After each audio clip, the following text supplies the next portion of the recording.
Good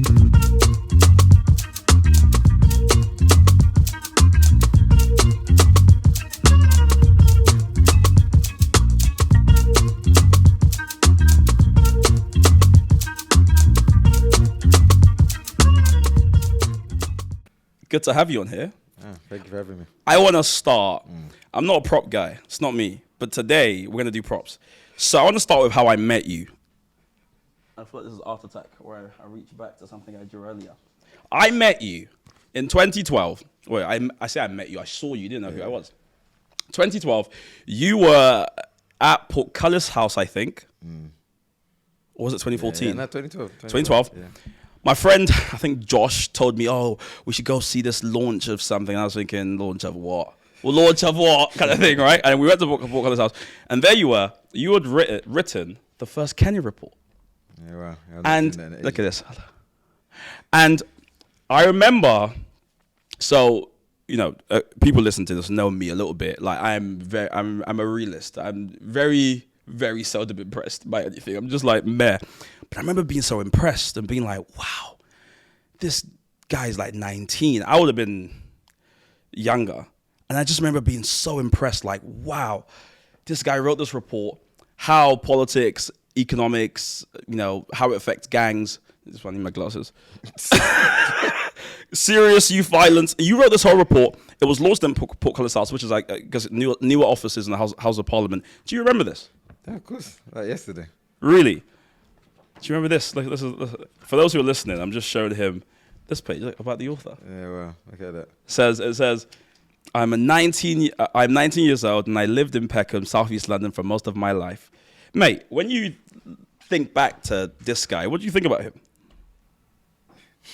He's audacious. To be honest, doing that report was crazy because for me it was like I've never done like a research report before. Yeah. And I saw one of my mentors do a report like whilst maybe about a year ago before I did mine, and I saw the impact of it and I thought, do you know what? I feel like I could really do this. So for me it was a massive sense of achievement just to be in the House of Commons launching this report and actually trying to find a different way in terms of how I could talk about the issues affecting my community. So that was a big deal. And you brought a lot of people together. That room was full of people, all just there for different reasons. I was like one of those young activist, politician people. There was just a lot of people were in there, right? Do you remember who came? You know, I think one of the funniest people I remember who came I wasn't expecting was English Frank. Who's that? At the time, the SBTV. Oh, he came? Yeah. Did you send him an invite or? I came with someone else who I knew, another actor. Okay. And I was like, well, not every day you see that. Yeah, literally, it was crazy. It was like I said, I remember it, and I kept the report from then. So 2012, it's now 2023. Yeah, and I'm shocked to see that. I kept it, and I also kept. I didn't go to the black market to buy this. I also kept the second one. Yeah. Which is from 2014. This is a report where you wrote "Is Politics for Young People," and like it's just interesting to me because you were 19, you were 20, you were kind of 22 when you wrote this one, I think. What was that? Yeah, 21, 22.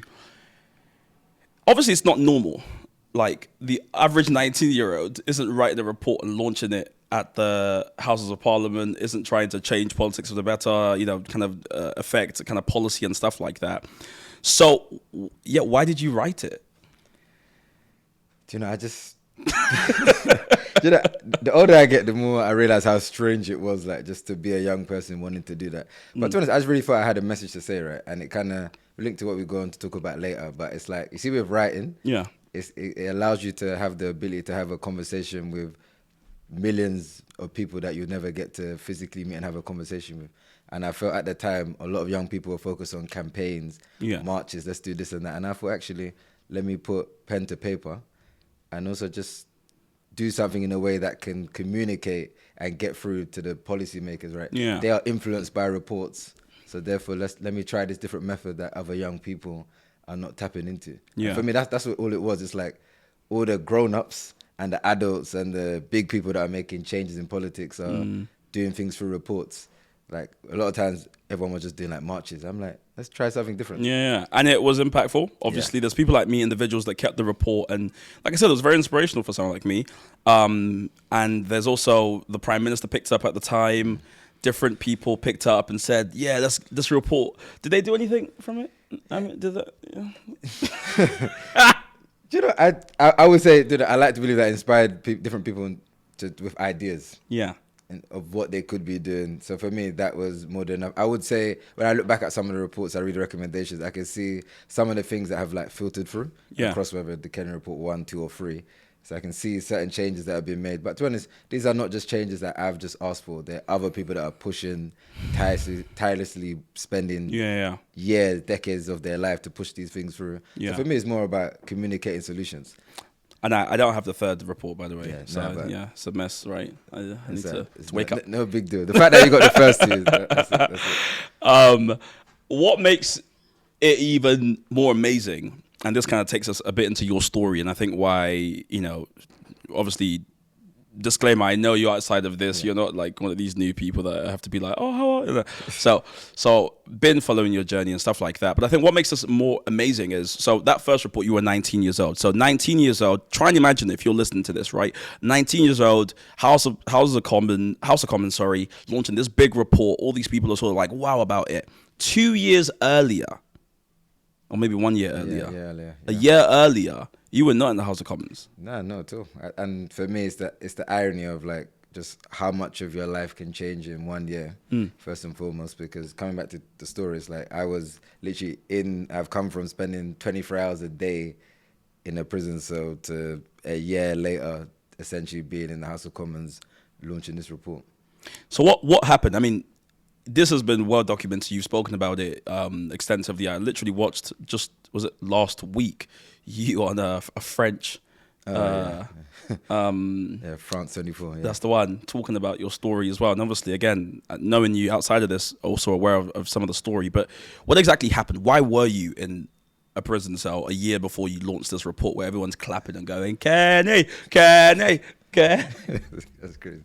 Yeah, now so essentially what happened, so in December 2010, a murder took place in my area, Peckham, where I grew up. 2 of my close friends were arrested for it a couple of days after, and then another 2 friends, and then May the 7th, I turned 18, and literally 2 days after turning 18, I was also charged for that murder and 6 other charges under joint enterprise. So I literally found myself 18 years old, just in Felton prison. And what is joint enterprise? Because I remember hearing it a lot when I was younger. But it was to be honest, I didn't know about joint enterprise until very You found out when they said this is why we're charging you. And afterwards, realistically, because I didn't really know. End of the day, it's a 300-year-old legal principle where essentially it's for aristocrats. Right? When people are coming to a duel, the person that brings the gun, can also be liable for the murder as well. So that's essentially where it started from. And now the police just use it indiscriminately, how they feel like to just to catch a lot of people for crimes, basically. Because you could just say joint enterprise. There's no record keeping as well. Yeah. How much it's used, how often, and on who. But in terms of just the evidence that exists so far, discriminately used against black and Asian and people from other ethnic minorities. So they grabbed you. They said that you're going to be charged for this. They then took you straight to jail. So I went to court and then straight to jail. And wow. And that was it until court at the Old Bailey. So I went court before to like plea. Yeah. And so I pleaded not guilty. And so for me, it's just a fact of, look, here's a murder that I've not committed. I've just turned 18. I'm getting ready for university. This was the last year before fees tripled. Yeah. So I was just like, I thought my whole life was just, let's get ready for uni. I want to do PPE, go on. Do life differently, but yeah. PPE, very different. Wow. So when now you're in, what's going through your mind essentially? Are you still sort of optimistic that this is gonna blow over? For me, I never ever expected to be in this position, and I could be out when I'm 47 years old if I'm lucky. You're facing 30 years, right? That's it. And I'm with my other friends in this predicament, and I mean, like, what do you do? Like, it's not like I can't pay for the best lawyers. So people forget. So when you are arrested, you get a duty solicitor. It's basically a postcode lottery on what solicitor you get, right? Because you're not going to pay. I was just very fortunate and blessed that I got a really good solicitor.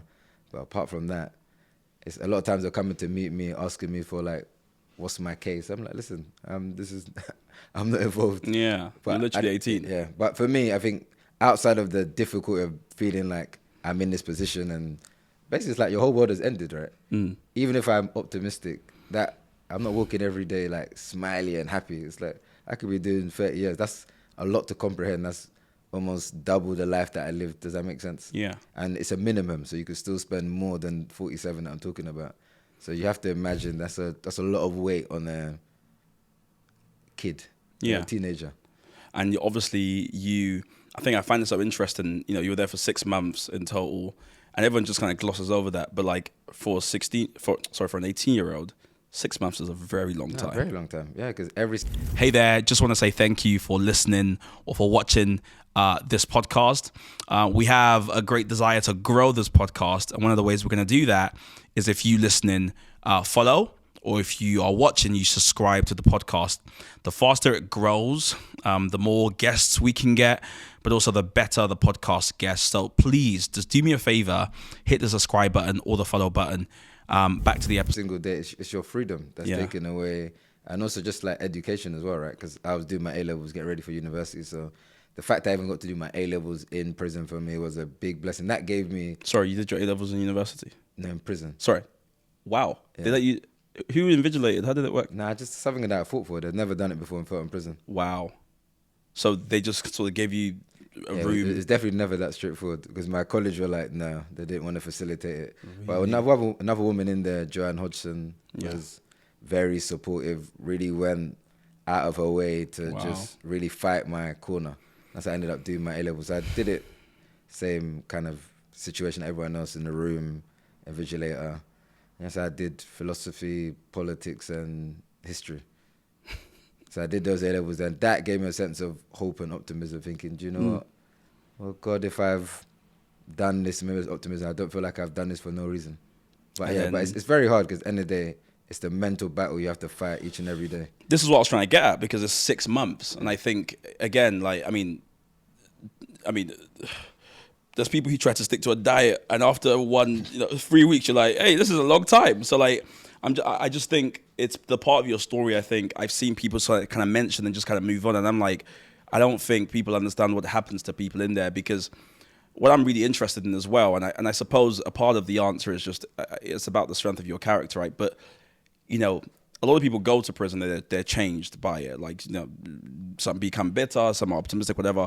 In what way did those 6 months sort of shape you before, obviously, later on, you're out now, so we know how it ends. So it shaped me big time. And it's only as the years have gone on, I realized even more how much it shaped me as a person. I guess one thing for sure is that I feel like I have a second chance at life, right? And for me, also, my own faith journey really came alive in prison, right? So in terms of just my whole relationship with Jesus came, for me, that's really where it really started. Not just in the being religious side of things, like, I mean, we go to church on Sunday and do whatever. Because for me, it's like growing up, church was just, it wasn't optional.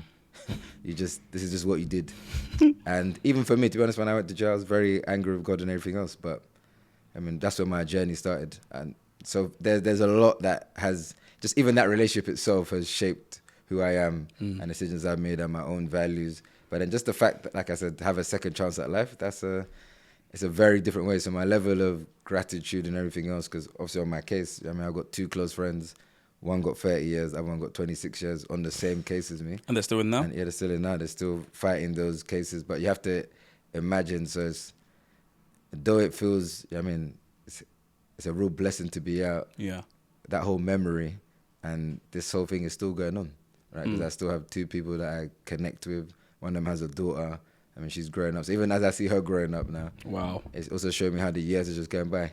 Because this is someone I used to hold like this, and now is like a big girl. You know what I mean? So it's shaped me a lot. Yeah. Big time. You know what you said, something you said earlier that sort of got me thinking is, so obviously, you know, I read the reviews that were written about you, right? Yeah. Or about this book particularly, which we're going to talk about. Bear Grylls, no less, says, Kenny's story shows us that we all have the potential to achieve extraordinary things. And then here's a really which is amazing, obviously. Here's the other quote, which I want to probe. So Simon Sinek, he said that if you're compelled by a hero's journey, Kenny Imafidon is a hero for this generation. I think that's true. There's no cap in that rap. But with that being said, I am kind of curious about the sort of hero's journey thing, right? Because, as you said, there's that woman who you mentioned. I forgot, was it Joanne? You said her name was. Joanne, Who probably isn't going to appear on the podcast and talk about kind of what she did, right? Yeah. But she was part of your journey, your hero's journey, so to speak. In that period where kind of hope was dwindling, or you felt it fading away and stuff like that, who were some of the people you can remember who were kind of instrumental, who in that sort of period where... That's easy. So for me, obviously, God in general. So I would say even when I was coming towards, let's say, the end of my remand time, yeah, there was definitely moments where even like the prison officers would look at me like, how come you're still so like joyful though you're on this case? And for me, that's genuinely when I really learned about like the peace that can come with God, that even in the worst of times, you can still feel a sense of peace, though I knew what was coming for me, right, in trial. And so I was definitely saying, so my relationship with God. Secondly, my parents, right, so my mum and my stepdad, they were definitely there. They used to come to see me every week. I don't even know how they done it, to be honest. Really? Because like, I know how busy their lives and everything else that's happening. But every week without a fail, and my brother, close friends, like I had a real amazing support system. And so like I always had money, I always had different things. And so therefore, they made it as comfortable as possible. And so I definitely felt assured, definitely felt loved, definitely felt supported. So like, as you mentioned before, so therefore it's more my responsibility to lift up those people, right? Yeah. And to acknowledge them and to continuously show them that gratitude. Because in that rock bottom moment for me, definitely it would have been, I can't imagine doing that without them. This is it. And I think it's so important because we do have a sort of, what's it called, the strong man's reading of history, this idea that the society we have today is because of individuals who are just great. And you kind of go, nah, I don't recognize that. What I see often is people, yes, who are maybe divinely talented, graced for amazing things. But there's so many people, as you said, a community behind them, just lifting them up. You know, when your hands, I mean, you're a Christian, right? There's periods where, you know, in the Bible where like Moses is meant to be sort of ministering to the people, his hands are so tired that it has to be lifted for him just to continue ministering, as it were. And obviously we know Moses, but there's no chapter dedicated to the people who lifted his hands when he was getting too old. But that is for me really important to shine a light on those sort of people. 100%, yeah. Nice, and it's like I said, that's why I even mentioned it without that, because I think it's so important that these other, I see a lot of times even in the Bible, right? A lot of characters where they're just mentioned, but that's it. Some of them not even mentioned. They just say a man. But end of the day, I think for me, that's a big part of leadership, is learning to acknowledge, and particularly when you are in the limelight or you continuously get the profile, how you can raise the profile of other people around you, because it's definitely not a one-person job. Even down to the book, right? Your name can be on the front, but I've got an editor, I've got another person that's even supporting me, right? I've got an agent, I've got a group of people that constantly give me feedback on each and every chapter. Though my name is on it, it's a team effort. This is it. And it's important because people looking at you, like I said, from 2011, 2012, I've sort of found you inspirational, right? And I imagine there's lots of people, maybe in recent years, who will find about you now and look at you and will have that idea of it. Maybe he's just so gifted and he's just doing everything by himself and it's just him. And when you just people romanticize that, right? When you see a man on a podcast, you're like, wow, one day I will achieve great things and do that. And then they forget that there's a partner that you might have. There's all these other people that are part of making you, and we need each other. I recently had a chat with somebody. I've been burning at both ends for a while, for a few sort of months, and I had a chat with somebody not so long ago on Sunday, and it was like a 3-hour chat, right? Just a chat. You know, we're at a Portuguese kind of restaurant near my house. Just had a chat, and after I just thought to myself, we actually need people. Like, you know, I think there are many of us who think people are helpful, but like, I think it's more than that. I think we need each other in a way that I couldn't put my finger on, but after that chat, I felt so like just lighter, more optimistic, like a good chat. I was like, wow, I did not think I would feel like this after talking to just another human, right? But it just made me realize how much we actually need other people. And, you know, not just because like, you know, they're helpful here and there, but it's like, no, we need each other. 100%. We have to live in interdependence. Yeah.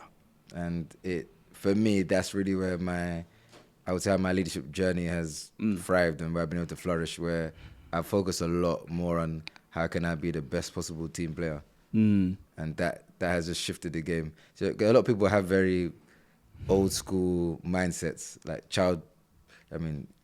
primary school stuff, where it's like, oh yeah, I work faster by myself, or I'm better working a lot. Like those things, I can get that to a degree, but genuinely speaking, if you actually want to get anything done, it's teamwork. That's it. That is, even in a house, right? To maintain it, whether you're your partner, is teamwork. To get everybody has a role to play, right? And it's understanding that even when we look at the body, right? I can't say I don't need this my little pinky toe. Every single part is important, and it's so easy, like you mentioned, there's people to see on a podcast and be like, yeah, I want to be like this. Like this is just one example, but you don't see the community around that, because that's also what gives me the confidence to even be more audacious and do other things, right? Because I also know that the community of people have got me, and not just got me in terms of supporting me, but also challenge. Yeah. Because sometimes there's a lot of support, but not enough challenge.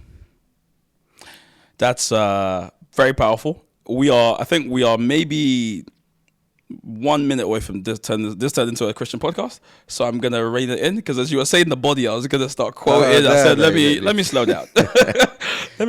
Sunday was only a few days ago, so it's still fresh in my But I love that. I saw again a clip online of someone saying what you just said. This idea of challenging friends, having friends that challenge you, and he had this phrase that I love how he said it's very possible. He said it's actually healthy to tell a friend that I agree with your mission, but I disagree with your method, right? Or saying that, and I affirm where you're going, but have you thought about it this way? And that actually been the height of love, telling a friend that, hey, I'm on your team. Like, I am definitely your team, but I think what you're doing here, like, that's not good, or this isn't good, or what you said there wasn't good. I didn't appreciate what you said that. And how today it's much easier to kind of get a group of friends who just agree with everything you say, because it just boosts your ego. But in reality, as you said, to grow, you need people around you who will say, hey, I agree with your mission, but your method's questionable. And they have the freedom to question you without it kind of threatening the friendship. Because I think there is a sense in which folks think, if I say something you don't like, we can't talk ever again. And it's like, why how have we got there? Yeah, but that's why I feel you can only really do that with a small group of friends. Where you can really get that challenge from, where you can feel safe enough, and they can feel safe enough. Because a lot of times you just need that feedback, right? Like, even just coming here, I will ask and be like, someone like Bertie, oh yeah, I really feel like we should go and do this idea. Then he'll come and tell me, yeah, that's great, but maybe in March. Look at where we are now. But I get it. Does that make sense? Yeah. So therefore, I really trust his judgment. So therefore, I'm like, you're right. We can do that in March, because a lot of times you need that, right? And particularly when let's say the buck stops at you, and do whatever. That doesn't. You have to also be very careful that it can't just be just what you decide. That's why you have other people around you who should be smarter or wiser or more competent in particular areas, because that's what helps, right? If I tell you a lot of my decision making is just based on what I think, I'll be lying to you. For sure. And you to make good decisions, of course. To this story, back to the sort of story you were telling us. So you come out now, the case against you collapses, and I kind of just, I mean, what were you thinking? Were you like, see? Or Definitely. It just, the world fell off my shoulders at that point. Wow. That's the honest truth. And something which I even go and talk about in the book, just the way I embraced my mum in that moment, it felt like a lifetime. Because at the end of the day, this is like, you're free. Wow. And then that's it, nothing more. Just the fact that and that's what I mean about sometimes we don't understand the gift that we have until truly is no longer there. This is it. And then I love that. The idea that you don't really understand freedom until you've sort of not had it, right? 100%. Yeah, because right now it's like I just came, I drove, I did whatever, but it's when you can only go, like, everything is just restricted. And even when you think you're free, you can't just do whatever. You can't. Even now, I could just pick up the phone and just call someone and do whatever. You can't do that. Obviously, people could do that illegally, but I'm talking about legally. I was gonna say, I've seen a lot of films. You see a lot of stuff. but you get, it's just all of that stuff. For where sure. even when you talked about, like, even meeting up with your friend and being in this restaurant, you can't do that. Yeah. You just do stuff with the people who are around you that you can do it with, that on your wing, specifically. There's that quote, an Indian proverb that says, a healthy man has 1,000 wishes, a sick man just has one, right? And it's always humbling to think about that. But then you go on Google, good old Google, you Google your name, and you're like, bruh. Yeah, definitely. What did the first page of Google show when you googled your name after coming out of prison? Do you know, it was just traumatizing. That's the truth. I don't even need to.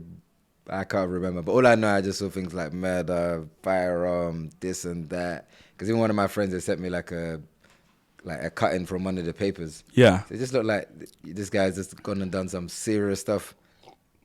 And I just thought to myself, mate, how am I going to move forward? Because the minute I try and do anything now, and someone just Googles my name, I'm done. And the difficulty is people don't always read the nuance, right? They just read the headline. 100%. So even you're like, oh, the guys actually the case collapsed. They're like, will it matter? Yeah, exactly. And they don't spend as much energy talking about the fact that you got not guilty. Yeah. But it's just a fact of you're coming out and that's it. And so for me, it's more like, boy, do I need to change my name? What do I need to do? This is mad. Because at the end of the day, if you just want to get a job, you want to move forward. Yeah, of course. I just want to go to uni. Yeah. Like, people just search. I mean, they might just be looking for me on Facebook and then just find some next BBC article or The Mirror talking about, look what's happening. Or the Daily Mail. Yeah, Daily Mail. I imagine they didn't have nice things to say. None of them did, really. But that's basically the point. So for me, it was then from that point, it's really about, look, I need to genuinely change my story here. Well, this is interesting because not only did you just kind of like, okay, get a job after, you became or are an award-winning speaker, an author, obviously the Kenny Report, now that Peckham Boy, which we'll talk about shortly. Forbes 30 under 30, managing director of Clearview Research. I'm sure you sit on all sorts of different boards. We probably couldn't name them all. So you didn't just sort of like, okay, I just managed to get a job in the local Superdrug, and if I just keep my head down, they won't Google my name. It wasn't just that. You actually said, I'm going to rewrite my story. Now, this is interesting to me because I sit down with people here, and I have done with people here who've had like crazy sort of experiences, being counted out and then came back, so on and so forth. I know this rewrite your story thing, it rolls off the tongue. Rewrite your story. It's like, yeah, rewrite your story. It's a nice tweet. But in reality, it's a bit different. This rewrite your story. So I want to spend a bit of time just talking about that because I want to make this as vivid as possible, because one of the reasons I don't like podcasts, I always say this I don't know why people listen, because every single week I tell them I don't like podcasts and they still listen. But one of the reasons I don't like podcasts or just media in general is because it synthesizes like really complex, long, difficult, complicated things into like a few lines. And I want to be as vivid as possible. So this rewrite your story thing, talk me through it. So you see the Google thing, you're like, okay, we need to change things. And there's people who here look at their life, they look at their history, they're like, yeah, it's not looking good sort of vibe. How then do you from there start to kind of lay brick by brick to kind of get to where you are now? I know it's a lot, but talk me through some of the things you had to do to start. Yeah, it's definitely a lot, but that's rewriting your story. Is that another book? That's another book, not even a podcast. So to be honest, one of the first things I did was I had a mentor at the time, Jonathan Toe, who was already a mentor before I came to prison, and so I just contacted him and just let him know that, look, I've got this idea, and that idea was about the Kenny Report. I didn't even have a name for it at the time or nothing. I just knew that I wanted to do something similar to what he done, and at the time I was like, what can I do? And he introduced me then to Professor John Pitts, who was like a top criminologist at the time, who you happen to know. I was like, do I know this guy? I'm like, nah. Then he got me an interview. No, he got me to meet him at the professor's house, one little nice grand house like that. I thought, okay, very nice. But then it's so interesting. When I met this guy, John Pitts, when I brought him the idea, he was like, yeah, this will make a great article. I was like, this is not an article I'm looking to do, a long article. I'm looking to do a report. And it's so funny, like Jonathan even left his house and I still stayed because I had to really pitch this idea that, look, I actually want to do a report. This is not like let's do a long article type thing. And that's just for me really how that journey started. But a key thing of when you're talking about the brick by brick building, it has been mentors and guidance and introductions, people who have opened up doors for me. Then Jonathan Toe introduced me to another mentor of mine.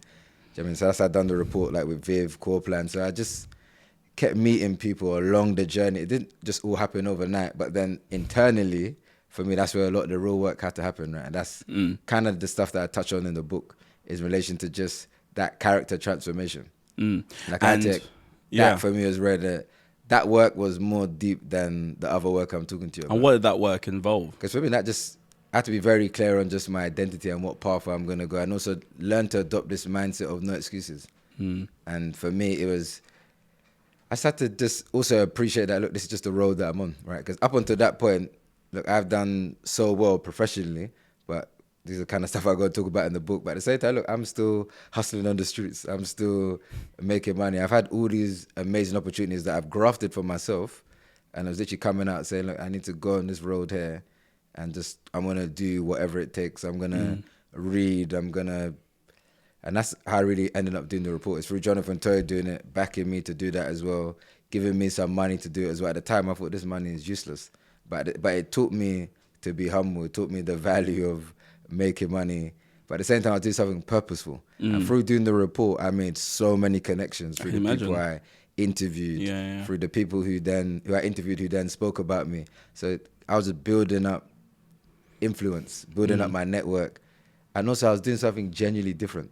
I remember when I used to contact people before for maybe like an opportunity, but it's like I was not bringing anything to the table. But with the report, I learned, when you actually bring things to the table, it's not like just help me. Let me just want help, but like, what are you actually doing? But when I actually had a report, I had something of substance to bring to them. All of a sudden, now I'm meeting MPs and different people that if I emailed before would just ignore. But now I'm doing this piece of research, which an 18-year-old is doing. This is like, I don't see this all day. I don't see this every day. And that taught me a big lesson from early, like just what are you doing that's substance, not gas. And that's the problem I think today, is that there's a lot of gas and hardly any substance. That's another podcast as well. Like the but gas. That's the truth. We're talking about the brick by brick. A lot of it has been about focusing on what is actually bringing substance there, like what I'm actually doing, like, and just doing so much to not get caught up in the headlights. I mean, even just, that's why mentors are so valuable. Even certain advice, even to today at 30, I still remember, like, don't fall in love with the camera, different stuff like that, because all these things just end up being people's downfall when you love, like, a lot of time people are even like to me, why don't you really tweet some? It's like, it's not every single thing I must comment on. It's not everything I must say. The tweet thing's weird. Like, it's like, some people, there's no point getting to know them because their whole personality is already it's on Twitter. So like, why do I ask you for what you think when I know what you think already on Twitter? And also it's that whole thing of, with the report, genuinely another thing, I had something to say. That's it, like, I genuinely had something to say. A lot of times with social media, we feel because we have accessibility to put things out there, that means that we should say something. And you don't have to, right? Exactly. Let's. I mean, I want to unpack one thing you said, which is this kind of how it all started, which is you asked for help, right? And I think that again, easily sort of said. I find for guys in particular sometimes, and ladies can struggle with this as well. Okay, we're equal opportunities here, but some guys find it very hard to do that. And I just wondered, is it just a kind of natural thing for you? I.e., you're sort of, you feel very comfortable asking for help. It was natural because I already built a relationship with Jonathan in particular. So that for me, it was very easy to ask. How about when you started the relationship? Like, when I started, I was definitely skeptical because I was thinking, what's this guy on? Right. In general, because I just grew up in Peckham. I don't really know all this professional world, what people are on. Is anyone here going to be shaded? I mean, are they going to try exploit me? But Jonathan was a genuine guy. And once I knew that, it was very easy to ask for help. And then I said that even asking for help, it was never that deep. Does that make sense? Because I needed this. This is it. That's the truth. I actually needed this. And if I never did, I'll be the only one losing out now. And also a lot of other people that I've been fortunate enough to impact. If I didn't genuinely ask for the help, that this is actually what I need. And it's interesting, like, even having I didn't even really think hard about it. But that's the power of also relationships.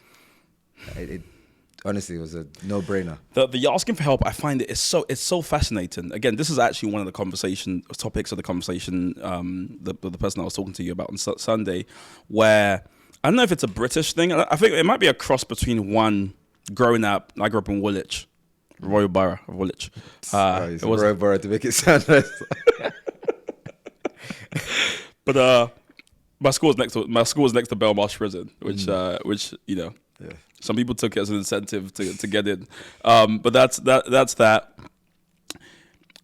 So I grew up very distrusting of a lot of. I just didn't trust is just not something like I just didn't trust anyone, anytime, anywhere, right? And some older people taught me that. They're like, don't trust anyone. I'll never forget when one older man gave me advice. Was like, do not trust Hey there, just want to say thank you for listening or for watching this podcast.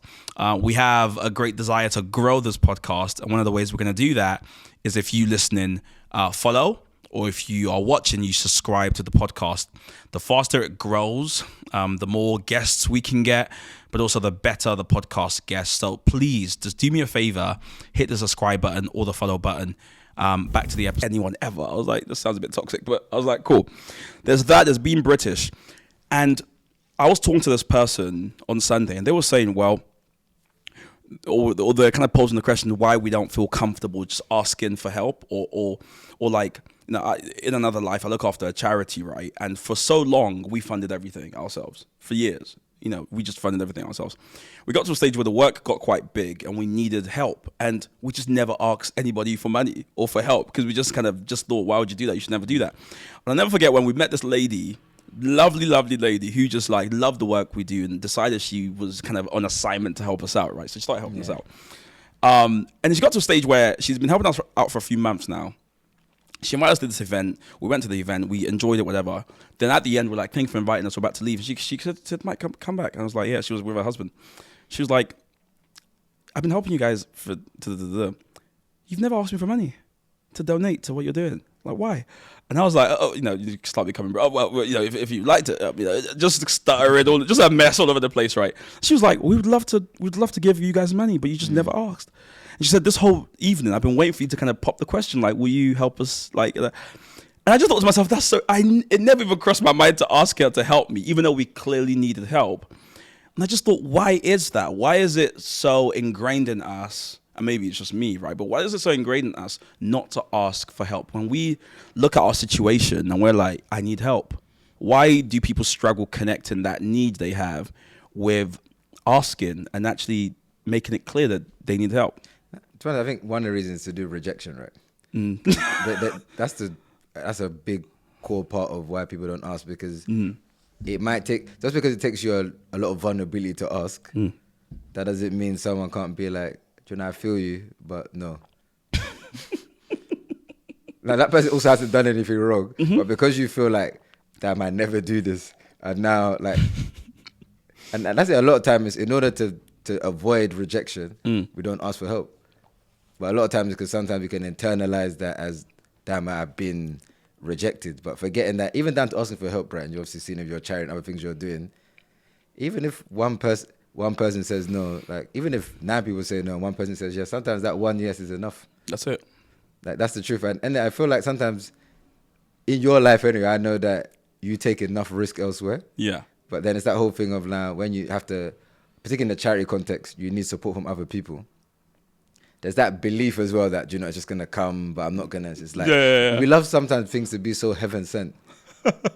Whereas like, actually, there's just enough people here who can genuinely support you. So I think for me, having a relationship makes it easier to ask for help. Yeah. But if not, even like the call I had earlier with Berthy, it's more essentially like, look, we need to do something. We need some people to back us to do this thing. I don't really mind, because at the end of the day, the worst thing someone could tell me is no. And that's fine, because I'm now not going to internalize that, oh, there's something wrong. It just maybe doesn't work for them. And that's fine. There'll be someone else. I always just feel like it's just a rejection. And a lot of times for men, we in particular, is that rejection is just too much, because it then comes back to pride and ego. Like, right, you actually rejected me. Yeah. Like even some men, when it comes to that, I mean, romantically, even talking to, I mean, it's like they're just a bit like... You only ask a girl out if you know she's absolutely going to say yes. Like, you know, you feel like you got a 9.5 out of 10. Do all the research, get 6 people to ask her before, and like, bro, she's going to say yes. Then you're like, okay, I'll ask. But that's what I mean. But whereas this person is probably taking big risk. Yeah. When it comes to this, it's like, it's that. And that's why I feel like even this podcast, this conversation is important, because end of the day, my whole journey and even what we're talking about now is about the importance of having support from other people. This is genuinely standing on the shoulders of others, but also having that community, because you need that, right? And a lot of times by you not asking for that, I think it's also selfish for the mission that you're on. Yeah. Guess what? You're not achieving the impact you should have because you're too big to ask for help. You're too big to ask for something that is normal. And it's only because the place you come from, like same thing for me, like being distrusting, thinking, right, I'm grew up in the hood. I don't trust anybody because you just think everyone just like crook, everyone trying to get one on you. You don't want to owe nobody nothing. That's Yeah, another thing, right? that's So when you another grow up thing. with the mentality of even like myself, you don't owe no one nothing. You don't want the help because it's like now, no one in the end helps you for nothing. Yeah, yeah, later on, they're gonna come and try it. So for you, it's like you could bring the attitude into this environment. Yeah. Whereas actually, the kindness and generosity of strangers, I feel a lot of times we don't really talk about. Yeah. There's just some kind and generous people out there. Like it's crazy. Yeah. Like the kindness of strangers that I've just experienced myself alone. It's wild, right? Yeah, I'm like, listen, we just don't talk enough about that. It's so important that you mentioned, because people see all the external things you've achieved, but they don't know that's an overflow from an internal change, right? And all the work you've done, you've done the work, as they say in the sort of podcast No, but community. you have to. You have to But do I that think internal a lot of work. time we talk about doing the work, but people are not really doing it. 'Cause that's how I keep focusing a lot of time. People ask me like, "What's the key thing?" I'm like, "It's character." That's what I had to face and be open and honest with myself about my behaviors, what I'm doing, what I'm thinking, and Yeah. constantly challenge. And also, guess what? It's a never-ending journey. It's not like at any point have I arrived, because there's always something new. Because guess what? You grow, you develop. Now you're on new experiences, right? So it's like for me, it's like even now, doing everything I'm doing and now being married, for example, that changes the whole game for me. Because now I'm in a whole new dynamic where I'm now with my wife, and but I'm recognizing and seeing things about myself now even more and being like, damn, I need to change this. There's just always work to do. Yeah. I love, on this, there's that old philosophical, you studied philosophy, right? In question, which is, do you think people are, what is it? It's always like Rousseau or Hobbes, right? Which is basically your view on human nature, whether you think people are generally good or generally bad, right? So what are your thoughts on that? We need to stay on the topic. No, I'm asking you because obviously you're someone who you said a lot of your life has been you asking for help, you asking for people to back you, them joining you, and that sort of growing and growing and growing. But to do that, it comes from your worldview, right? So if you think people are on the whole bad, it would be very interesting to me that even though you think that... I don't think people are on the whole bad. I think there's a lot of good people. That's the truth. I think the issue is that we like to focus a lot, I would say, on the bad things. And that's what I think a lot of it's to do with focus and attention. But I acknowledge and understand that, yes, there are people who, you can call them bad people if you want to call it, but there's a lot of people who care, want to do good. And also, guess what? There's a lot of even people that people might consider as bad who are just misdirected. Or sometimes maybe it might be for you or other people to change their lens and to see stuff, to have sort of about perspective, isn't it? Yeah. And sometimes it's even understandable. So that's how I think the good or bad is always like, I would even challenge that. It's way more to do with, it's really about, I have to look at things from an abundance mindset and genuinely believe, like I said, I believe in the kindness of strangers. 100%. I believe in their generosity. I've seen way too many examples in my life and other people's life to not believe anything else. Do I believe there's people who are not generous or not? Yeah, of course. But then that's all a journey, right? I didn't just arrive here either. So I've also been on a journey. At one stage, at enough stages in my life, I may have fitted into that category. Right? At the end of the day, look, I've lived a whole life, as I mentioned before, like which a lot of people might not find pleasing or find that that's acceptable. Do you know what I mean? How can you just be hustling and making money on the streets? How can you just, just be running up and down with people who are not even trying to do anything positive? However, at the same time, I'm still the same person that I've turned out to be. And that's one of the things why in the book I really tried to paint a picture of. I think one of the things that's so surprising, I think for a lot of people with the book is I've deliberately not gone for this whole golden child image. Yes, I didn't do this particular thing we're talking about here, that this whole case that we just discussed, right? Yes, I've not gone to kill somebody. However, there are other things which I have done. Does that make sense? Which a lot of people will find socially unacceptable. Yeah. And it's about saying, well, one of the things I talk about, right? Okay, you love the Kenny today. Would you love the Kenny of 10, 15 years ago? And that's now good and bad. It's very hard, right? Yeah. Because it's still the same person. Like I genuinely believe that potential was always there. It's about it being recognized and realized. But it's still the same person. There's a lot of stuff to take in there, mate. But that's You wanted to do philosophy. So. no, that's really good. I think a lot of people will be helped by that. And I think what's shining through to me is the fact that beyond all the amazing things that you've obviously done, again, that internal work and the character is it's just more precious, to be quite frank, right? Not that the work isn't amazing, the work is equally amazing, but I think it's amazing when, we both probably had this experience. There's people who I've met who I love their work, and when I meet them, I'm like, right.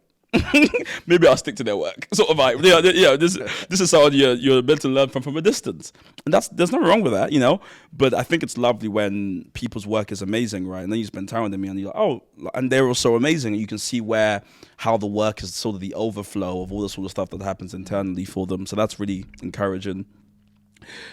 Right. So let's talk about the book. Of course, because we spent a lot of time. I guess we've actually talked about kind of themes in the book, right? We talked about sort of what you talk about. Cause you called it like a part personal manifesto, part rallying call to change. Look, I'm using the words. Part memoir. Part memoir. Yeah. In the short time we have left, like, what was writing this book like, and who were you writing it for?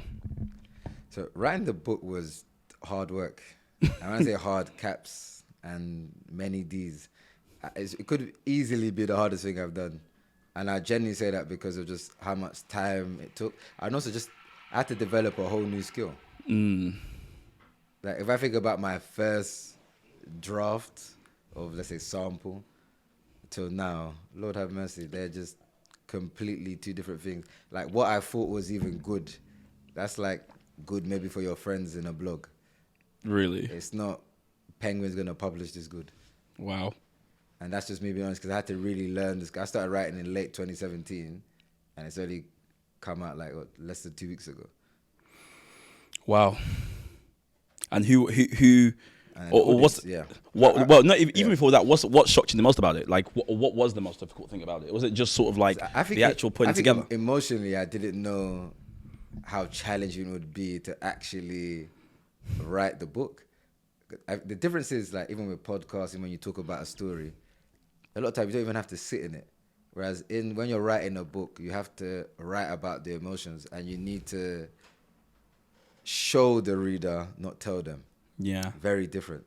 Like when you're speaking, a lot of times it could just be telling people stuff. But when you have to show, you have to sit down and you have to go back to that place, whether it was a dark place or a sad place. You genuinely also feel the same emotions you felt whether you were 13, 16, 18. And I didn't really factor that into the process, that actually this is going to be not just hard work because I have to develop this skill, and I'm constantly getting feedback all the time, like, I need to do this. Like, this makes writing a dissertation or anything else like that light work. Yeah. Because the amount of feedback you get, the level of scrutiny is insane. Like, have you ever kept sending something and you're just praying that, look, please don't say nothing? It felt like at one stage I was on like 90% loading for ages. But yeah, it was definitely hard. Yeah. And but mate, you've done it right, so it makes all those revisions and re-revisions worth it, because it's now out. Like, it feels this this is the fun part. Like, yeah. About it now, yeah. Doing it. And who were you writing it for? Were you writing it for younger Kenny? Were you writing it for? I mean, who was it for? Do you know, it's interesting because obviously when you have to do like officially it's meant to be for young adults, right? That's who the book is meant to be for. I would say that's definitely a primary audience. But for me, to be honest, I feel like there's a lot of layers to the book that I feel like, generally speaking, that regardless of the audience, they will find something in it. And I had to write in that way because in terms of my own life, I've been in different worlds, right? And I've been able to navigate different places, and actually just that ability to connect with people who are very different, and some people are at the complete opposites of the spectrum, right? For example, you could be with world leaders today, and then tomorrow you're in a room filled with, a lot of men who don't know when their release date is in one of the high-risk security prisons, just like that. However, so for me, it was a case of I need to be able to speak to everyone, like the same thing, like even through this podcast. And so I had to have in mind that, look, this book is going to touch different people, but more importantly, the most important audience was that the people who knew me had to know this was real. And that level of vulnerability and honesty, that they need to read this and know that you gave the realness. I love that, man. And I always say, hey there, just want to say thank you for listening or for watching this podcast. We have a great desire to grow this podcast. And one of the ways we're going to do that is if you listening, follow, or if you are watching, you subscribe to the podcast. The faster it grows, the more guests we can get, but also the better the podcast gets. So please just do me a favor, hit the subscribe button or the follow button. Back to the episode here. It's becoming a bit of a thing, like meeting people who turn sort of pain into purpose.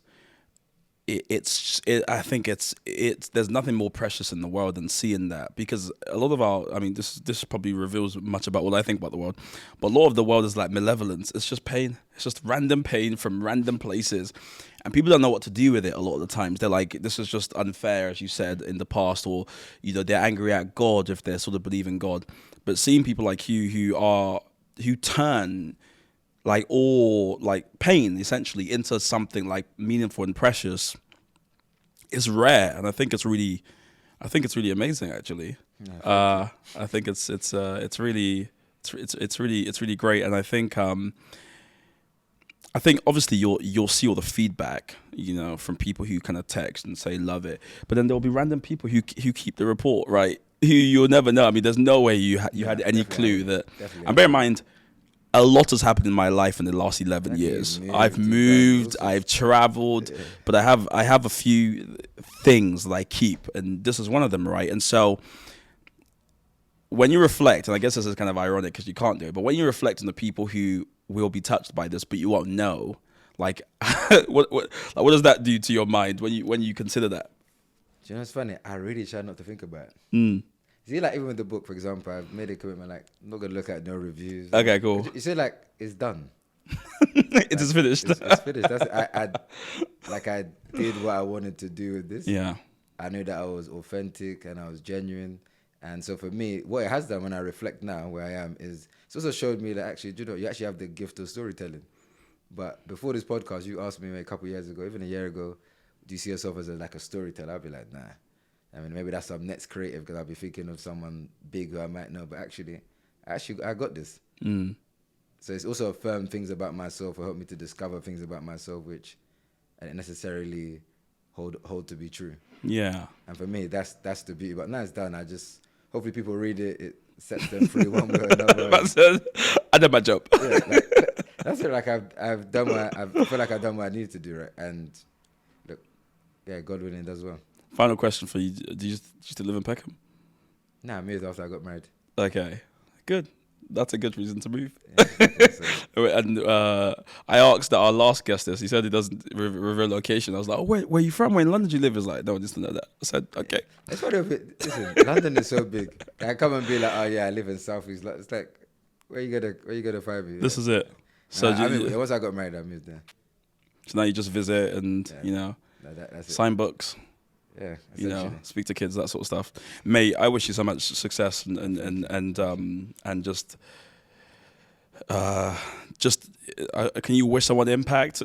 You get the gist. Yeah. I wish you lots of impact.